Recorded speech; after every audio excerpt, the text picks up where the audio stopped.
Okay, let's have a look. So I want to just go through, I want to try to wrap this up today, the optimization stuff. So let's go through a couple, problems. These are related to the optimization problems on the last assignment. I want to get this done today, give you a chance to finish these things up and get questions answered. There's a chance I may be gone Friday, possibly, so that would end up being a work day for you. Pretty good chance, but we'll see. So I want to look at a couple of economics problems, at least one. The economics, there's a lot of, am I recording this? Yeah, economics, calculus plays a big role in economics. A lot of times we're trying to do things like maximize revenue or maximize profit or things like that. And that's what we're asked to do in this problem. Your situation where you're operating this tour service and they'll give you some parameters here and you're trying to maximize your profit. Okay, before we even look at the specifics of this, let's just talk about, how do we define profit? We got to get a little bit of, we're not going to go really deep with economic stuff here, but there's a few words you need to be familiar with, just kind of macroeconomic words. What is profit? How can we define profit? Does anybody know? Okay, after you subtract expenses from what? Okay, say it again. From the money that was made. So the money that was made minus the money that the business spent is profit, right? Okay, good. So we have some terminology for those though. So profit is equal to, what do we call the money that you take in a business, Revenue, there you go. So it's revenue minus costs. Okay, that's how we always calculate profit. Okay, so then, or just P equals R minus C. So that's always the way it's built. We just have to be able to define what the revenue and the costs are for this particular situation, okay? So we've got this tour service. Here's what we're told. You can sell the tickets on this tour for $200 per person if 50 people, which is the minimum number that you're going to run the tour for, minimum number, go on the tour. So it's $200 a pop for 50 people. For each additional person, up to a maximum of 100 people total, the rate per person is reduced by $2. Okay, so each additional person, the more people you get, the cheaper it becomes, right? It costs $5,000, a fixed cost. What does that mean? Say it again. Doesn't change. So it's regardless of how many people go on the tour, the fixed cost is $5,000. So that's a constant, right? Plus it costs an additional $36 per person to conduct the tour, okay? So see if we can come up with our revenue and cost function so we can build a profit function from that. How about, costs are easier here. Let's do costs. So if we want to focus on C,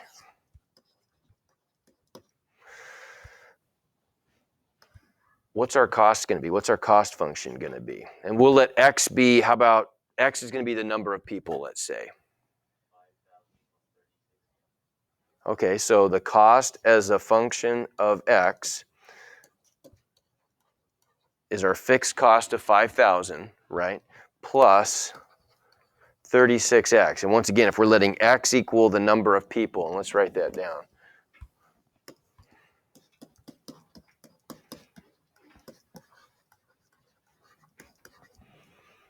Then everybody agree that's our cost function? Okay. All right, what about the revenue function? That's going to be a little trickier, right? How are we going to build the revenue here? So,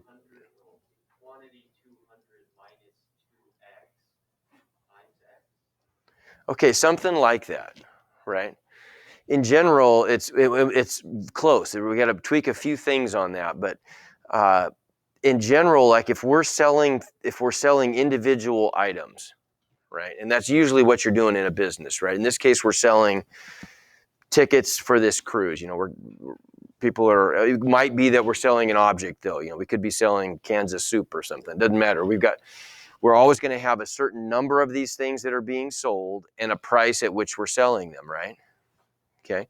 So in terms of those two things, if X is the number of people or the number of whatever, the number of products that we're selling, and lowercase p, we call this the demand function. Lowercase p is the price. What's the revenue going to be? So lowercase p equals price per item. In this case, it's price per ticket. What's the revenue going to be?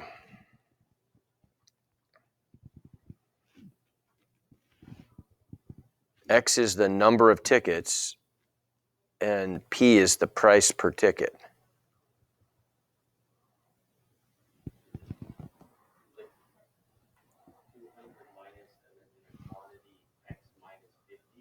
Okay, but you're coming up. You're giving me. You're going a step further, Seth. You're giving me what lowercase p is, what the demand function is. I just want to know in general now, if we're trying to build a revenue here, X is the number of widgets, they'd say in an economics class, where a widget could be anything. It's one of the items that's being produced that people are buying.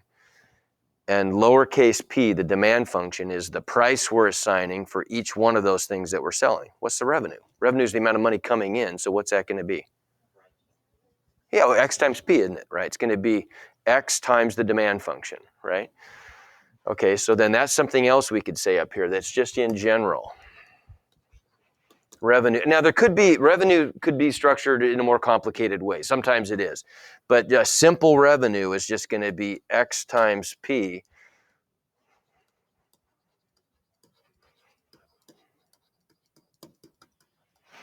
Where P is the price and that's the demand function. Why do we call it the demand function? Because almost invariably there definitely is always going to be some relationship between the demand and the price that you set. The demand is our economics word for the amount of something that you can sell. How bad do people want this thing, right? How many of these can you sell? So we have to come up with some function. The demand function is going to be something like P of X equals something. Right? We want to know how high can we, if we set our price too high, no one's going to buy it, right? If we set our price too low, well, we didn't make enough money. We could have made more money on this thing, right? And so we want to try, based on our data up here, what are we going to be able to say about the demand function in this case? Okay, well, for each additional person that attends this tour, the price goes down by 2. Okay, we don't know how many people are going to go on the tour at this point, but we still should be able to set up some relationship between the price and the number of people attending. Okay, so we know that our profit is going to look like P of X is going to look like X, the number of people attending the tour, times our demand function, right? How is the price in this case related to the number of people attending? Okay. If 50 people attend, it's $200. But for each additional person over 50, it drops by 2. So you got to see if you can think of a way to come up with a function that's going to do that stuff. Okay?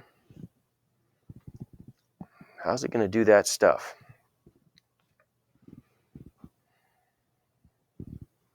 I'll give you a second to think about this.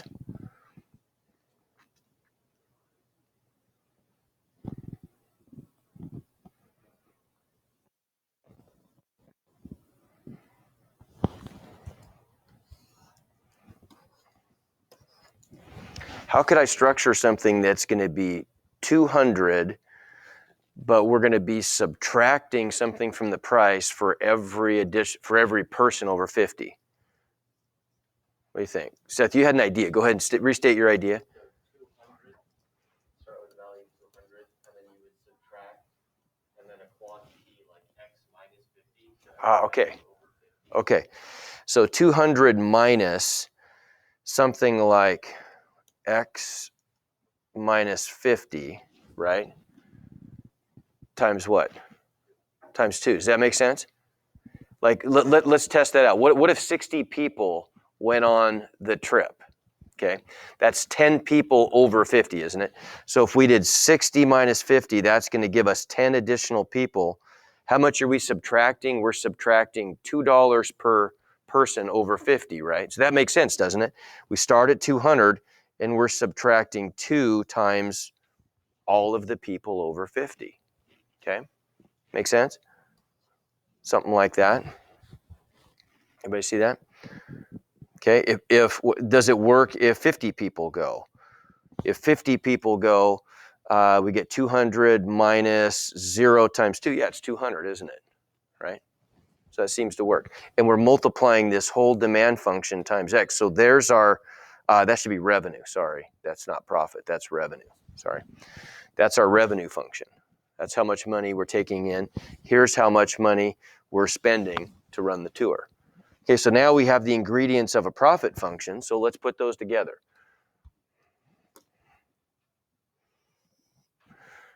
Okay, so we get, oh, what happened there?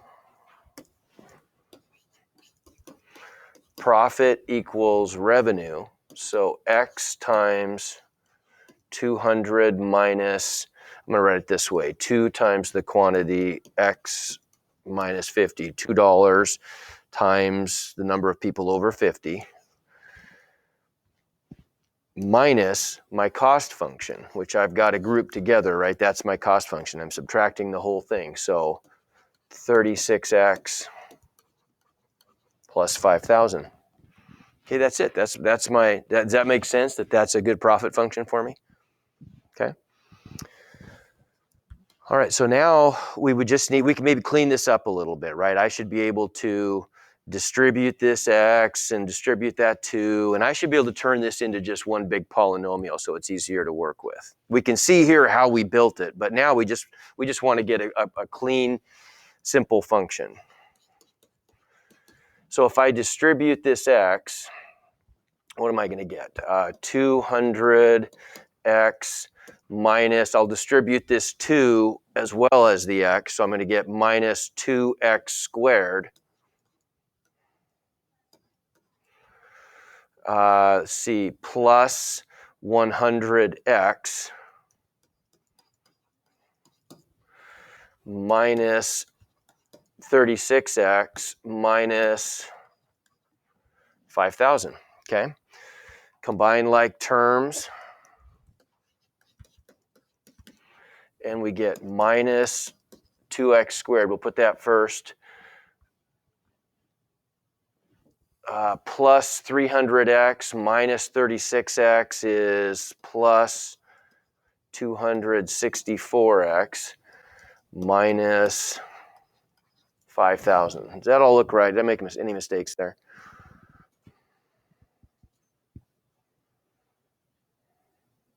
Plus 100x. Seems right, doesn't it? Very good with that? Okay. First of all, does that, you know, it's good sometimes just take a pause here and just think, okay, does that make sense for this? What kind of function is that going to be?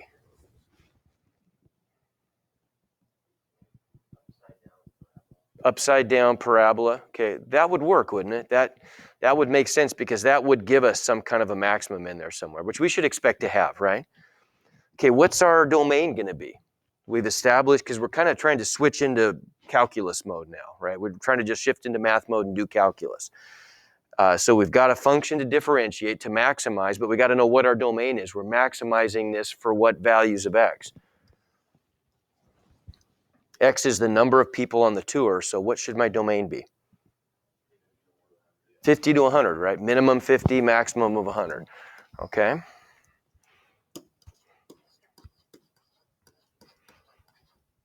There we go. And now we're just doing calculus. That's an easy one, right? That's a polynomial. Okay. So what's p prime?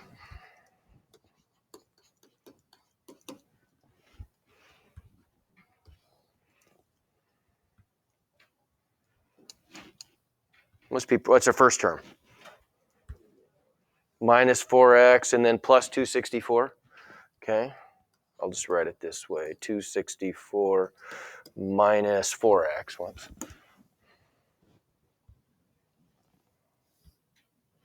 All right, there. Okay, so then we know p prime equals 0 when x equals, what's that going to be, 66? Is that right? If I set that equal to 0 and solve? 60, that's right, isn't it? 66. And if we might as well take a second derivative here. And it's negative, right? So our table is pretty small then. Our table is just going to look like x, p prime, p double prime. We're going from 50 to 100. We only had one critical number at 66.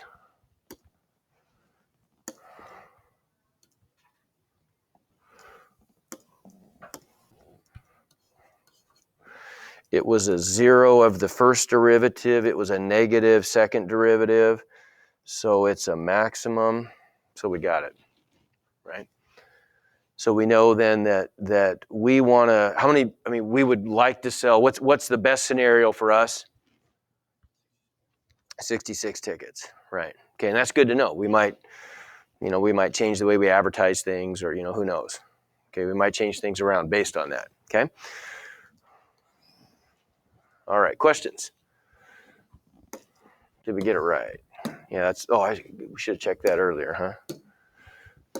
Yeah, we got it, okay? Okay, make sense? Okay.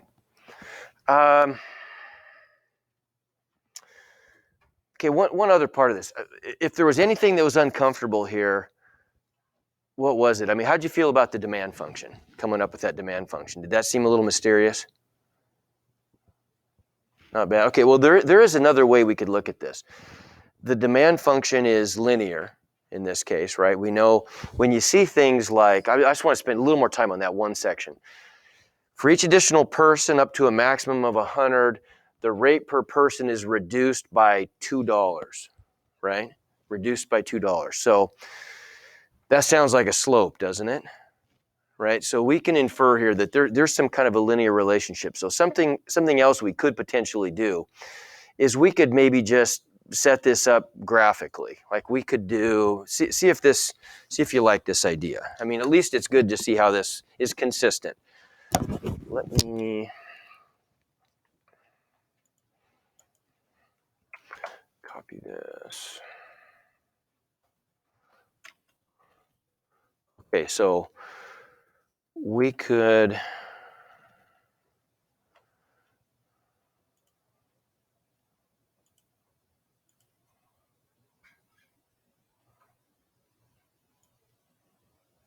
there we go.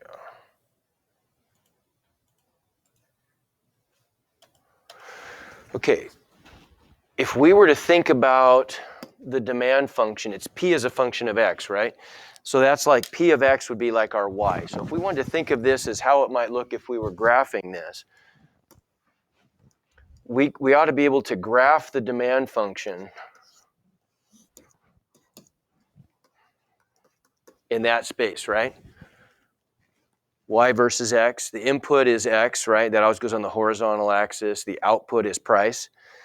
Can we come up with a couple of, really, if we're trying to come up with a line, we just need 2 points. And then we can go back to Algebra 1 math and come up with the equation of the line. Can you come up with 2 ordered pairs here if P is our output and X is our input?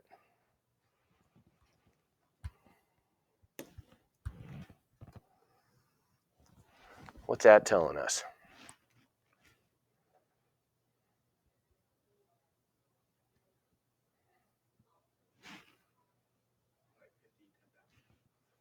$50, say it again.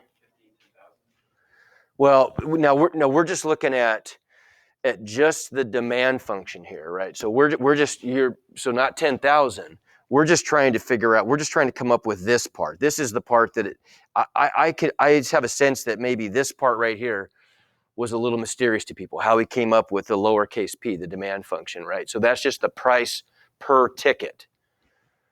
So how would that change, Andy? Then if it's 5,200, right? So we have the point when X is 50, the price is 200. So there's a data point, right? How about this data point, right? Well, how about, okay, so we could do this a couple ways. We could think of it in terms of a slope, right? What's our slope going to be? Our slope would be rise over run, right? So in this case, that's going to be delta P over delta X, because instead of a Y, we've got a P there, right? So what's delta P over delta X? What's the change in price over the change in people? For every additional person, so a change in X of 1, what's the change in price?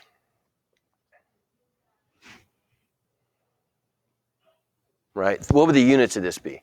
It would be dollars per person. How much does the price change if delta X is 1? If we're increasing the number of people by 1, the price does what? Say it again. -2, right? Yeah, it's going to be -2 over 1, which is -2. So now we could just use point slope, couldn't we, right? If we've got a point and we've got a slope, we could do this as, we got the ordered pair 50, 200, and m equals -2. That's no big deal, right? We could just use the point slope formula. So y, or in this case, p minus 200 equals m, which is -2 times x minus 50, right? And what do you know? We get our demand function that way, right? If we just add 200 to both sides, we get p equals, there's our 200 plus, or actually minus, sorry. Oh, I don't want to do that. I want to just do this. Minus 2 times x minus 50, right? Isn't that the same demand function we got there? Right? There's our demand function. There's P. Okay?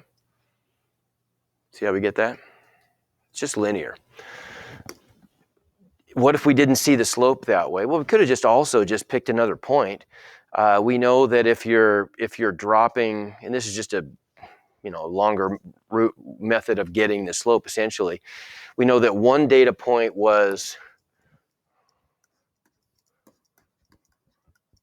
5,200. Well, let's make up another data point. We know that if the price is dropping $2 for every person, we just need some other data point that's going to work. Like, for example, what if one additional person goes? Then we'd have the data point 51,198, right? I could just use those 2 points and calculate the line that way. I just calculate a slope, right? 198 minus 200 over 51 minus 50, and that's how we get our -2. And then we just use point slope. Okay? All right. Okay, this is another one we got to go through. This is a really common problem that and I get why you do this. There's a lot of good stuff going on in a problem like this. So we're going to do an inscribed volume. And you can do all kinds of inscribed volumes. This is a pretty good one to look at. So we want to know we want to find the largest right circular cone that can be inscribed in a sphere of radius 13. Well, what does it mean to inscribe something, do you suppose? Yeah, so it's right. It's contained in that sphere. So imagine that you're inflating a right circular cone from the inside. You're just going to inflate it until it bumps into the sphere, right? Until it can't get any bigger, okay? But it keeps its shape. So we want the largest right circular cone that can be inscribed in a sphere of radius 13. Okay, I'll take a second and think about this one. We have good pictures there. How are we going to do this? Try to think strategically. What's always our first step?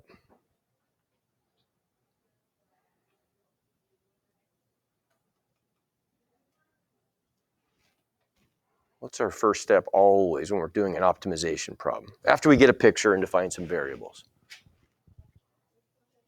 Objective function. Yeah, we got to figure out what is it that we're trying to minimize or maximize. What are we trying to maximize here?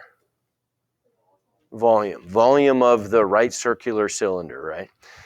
So here we've got this inscribed right circular cylinder.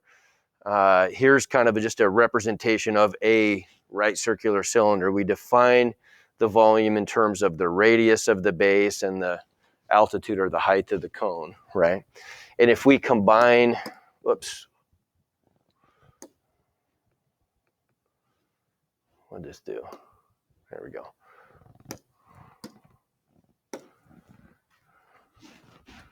I want to save this. This thing crashes like once a period now. It just seems like it's about to. So I'm going to save this thing so we don't lose everything. So here's kind of a combined drawing then, right? So if this is the radius and that's the height, we know the radius of the enclosing sphere, which is fixed, is 13, okay? All right, so we're going to start off with, you already told me, we're going to start off with the volume of the right circular cone. We already have that. We know they give it to us here.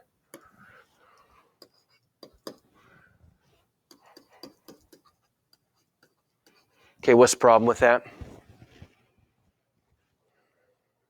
Two variables, yeah. Okay, there's two variables, so what are we going to do?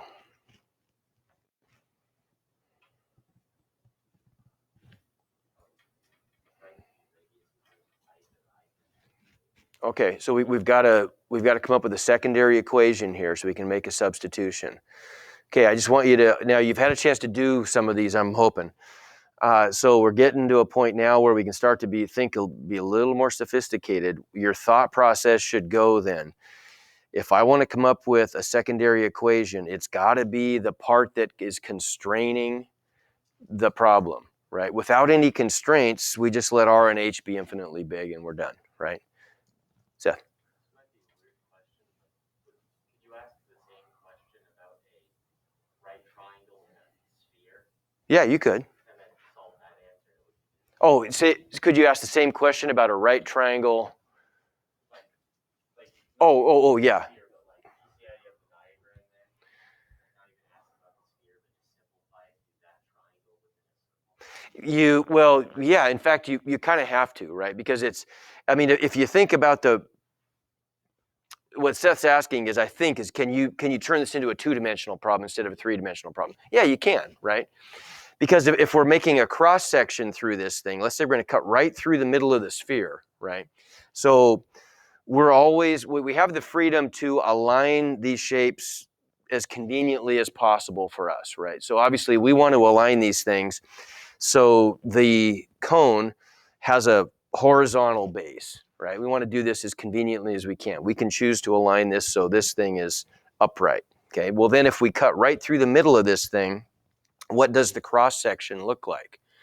Cross section of the sphere looks like a circle, and here's the cross section of our cone. It just looks like a triangle.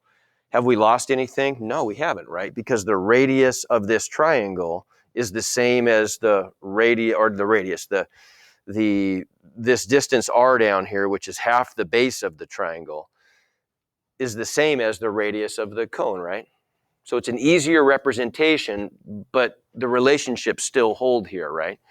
The height of the cone is just the height of the triangle, okay?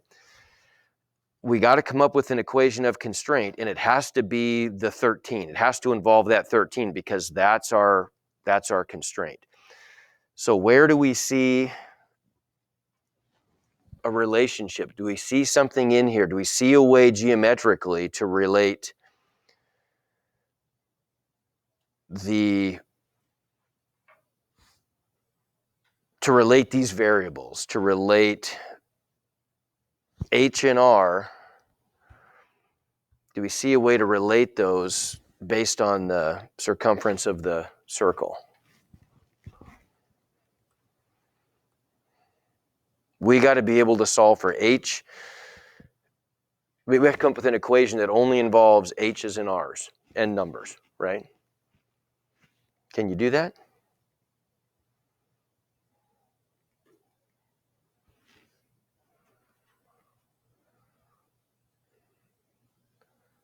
Any ideas? Daisy, got an idea? A trig function. Yeah, I mean, it's conceivable that you could. Can we do it without having to do anything fancy like that? Like, what are the kinds of things that we'd look for geometrically here that might be really handy? Like a right triangle. Yeah, do you see a right triangle? I mean, that's a right triangle, isn't it? Right? So, can we use that right triangle? The hypotenuse is 13. That's good news, right? The base is R. That's excellent news. What's the height?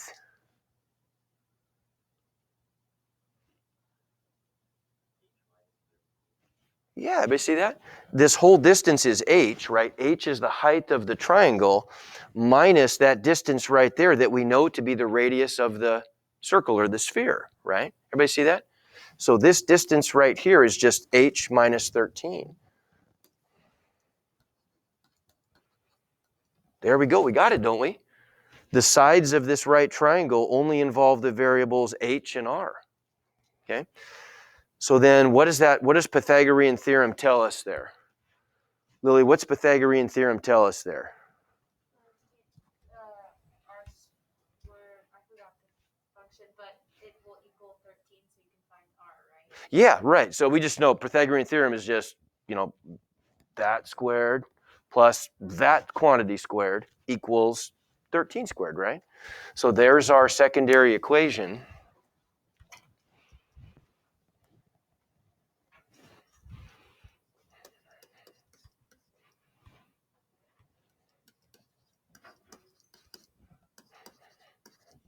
Okay, good. So which variable are we going to substitute for sure? R squared, right? Everybody see that? How come? Well, because I don't want to have to solve for H in this thing, right? That would be really a mess, right? But R squared, there's an R squared and there's an R squared, so it's a direct substitution, right? We can just say R squared equals 13 squared, which is 169 minus the quantity H squared H minus 13 squared. And so we could simplify that. That's going to give us 169 minus, if I FOIL this whole thing out and distribute the negative, I'm going to get minus an H squared. I'm going to get minus a negative, so plus 2 times H times 13, right? So plus 26H, and then minus a positive 169. So those cancel, and I just get R squared equals 26H minus H squared. So there's my substitution equation, right? Okay, and we can just plug that back in there, and now we got it. Now we got volume as a function of H only. So volume is equal to pi thirds times this whole quantity times H. In other words, V of H equals pi thirds times 26H squared minus H cubed.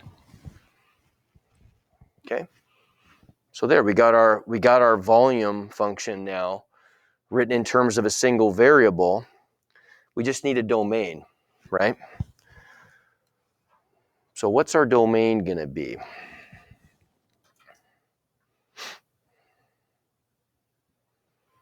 what's the biggest h could be? 20, everybody agree? 26? 26, as we squeeze this thing in and make it taller, the radius is going to get smaller, and so it starts to become a really tall, skinny cone. That one's not going to be the answer, right? Because the volume is going to be 0, right? But that's the biggest it could be, would be 26. What's the smallest it could be? It could be 0, but does 0 really make sense? We could say 0, but does 0 really make sense? Because if I let it be 0, then I'm going to be considering all these cones that have heights, how do I say this? That have heights that are really small. Like, well, what would a height of 3 look like? Height of 3 would only come down to here, and the radius of a height of 3 is going to be the same as the radius of a height of some bigger height. Does that make sense? Would I ever want to consider, I'm not saying this very articulately at all, but would I ever really want to consider any heights that are less than 13? I wouldn't, would I? Right? I mean, because for the same height, I might as well pick a radius that has a bigger height because they have corresponding radii, right? So our domain then we could just set to be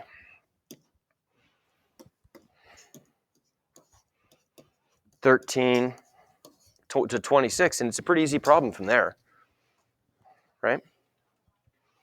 Okay, we're about out of time.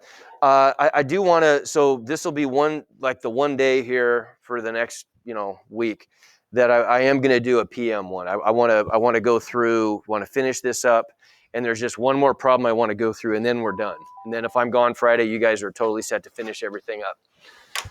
All righty, have a great day.